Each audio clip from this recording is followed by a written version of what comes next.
Family night is behind us. We're now only a couple days away from preseason football, and that is an excuse to eat some cheese here on Cheese and Packers. Good evening. Welcome to the program. Chris Barrier, Kelly Price. As always, our Packers insider from The Athletic, Michael Cohen. Great to see you, my friend. Yeah, great to be back. Thanks for having me, guys. Absolutely. And guys, as we all know, cheese is a very integral part of this program. And tonight we got a great spread, beginning with the pepper jack. It's quite spicy, and we got some spicy news right off the top. That being yesterday at Family Night, David Bakhtiari getting carted off the field with what is being called a left ankle sprain. Not what you want to see as a Packers fan, but might not be as serious as people are worried about? Well, I think you explained it correctly in that when it first happened, you know, the shock of this is a pretty big issue for the Packers because he is, aside from Aaron Rodgers, I think the second most important player they have, although now you could maybe argue Montravius Adams is in that conversation as well.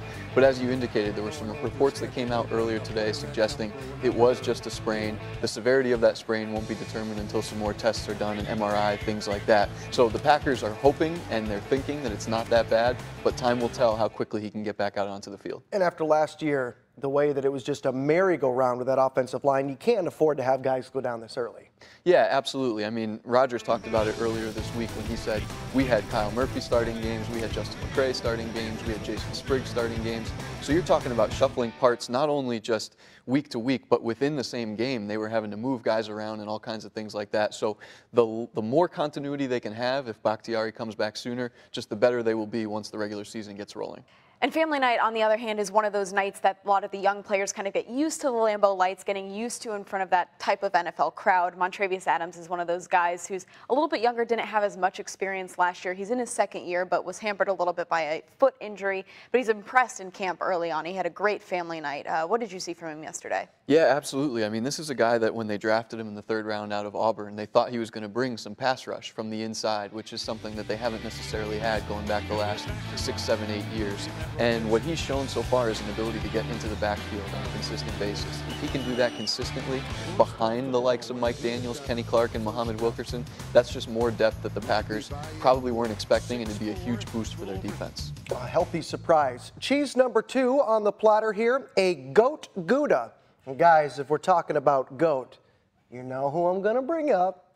Michael Cohen. No, just kidding. Number 12, Aaron Rodgers, all right? Last year in the preseason, we saw, 20-some-odd snaps, Game 2 and in Game 3. No action in Game 1.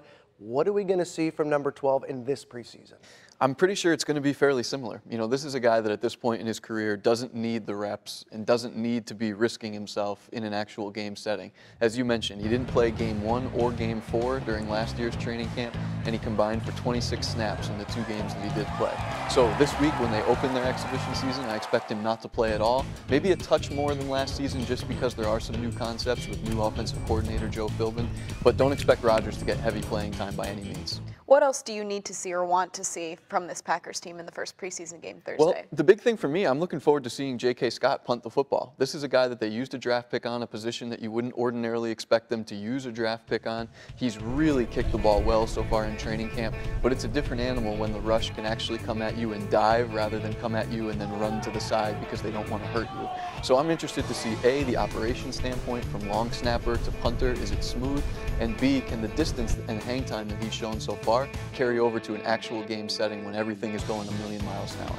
Should be fun to watch. That guy can smoke a football the way this cheese is cheddar smoking. This is my favorite. I had to get the third cheese in there somehow. Only you could. Only you could. Exactly. Correct. Well, Michael, thank you so much for dropping by, and please help yourself to some.